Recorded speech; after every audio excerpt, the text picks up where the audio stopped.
এবার কাকে বিয়ে করার সিদ্ধান্ত নিচ্ছেন ঢালিউড কুইন অপু বিশ্বাস। বিয়ে করার সিদ্ধান্ত সংসার ভাঙন দেখা দিলে ক্যারিয়ারে তার কোনো প্রভাব পড়তে দেয়নি ঢালিউড কুইন অপু বিশ্বাস। সম্প্রতি ৪৮তম স্বাধীনতা দিবস উপলক্ষে বাংলাদেশ হাই কমিশন ও বাংলাদেশ অ্যাসোসিয়েশনের যৌথ আয়োজনের সাংস্কৃতিক অনুষ্ঠানে অংশ নিতে ব্রুনাই গিয়েছিলেন তিনি। বাংলাদেশ থেকে সৃষ্টি কালচার সেন্টারের একটি দল গেছেন ব্রুনাই। সেই দলের সাথে গেছেন অপু বিশ্বাস। তার সঙ্গে হয়েছে অপুরই নৃত্যযাত্রা।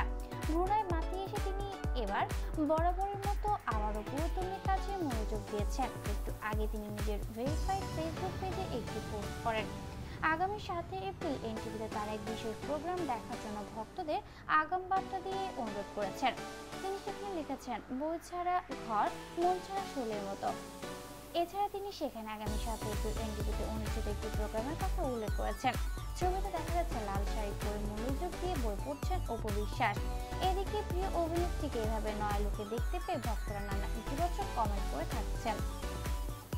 এক ভক্ত লিখেছে কবি ভাব দেখতেছি, আর এক ভক্ত লিখেছেন অসাধারণ লাগছে আপু, লুকিং গর্জিয়াস, দেখে মনে হচ্ছে লাল গোলাপ।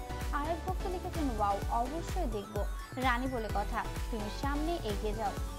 অপু, আপনি আবার কাকে বিয়ে করার সিদ্ধান্ত নিচ্ছেন, এমন কথা লিখিয়ে এক ভক্ত আলোচনায় উঠে এসেছেন।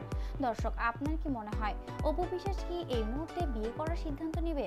এ বিষয়ে আপনার মূল্যবান মতামতটি কমেন্টের মাধ্যমে আমাদের সাথে শেয়ার করতে পারেন এবং এ বিষয়ে আরও সব লেটেস্ট আপডেট নিউজ জানার জন্য আমাদের চ্যানেলটি সাবস্ক্রাইব করে আমাদের সাথে থাকুন। আর বন্ধুরা, ভিডিওটি অবশ্যই লাইক ও শেয়ার করতে ভুলবেন না।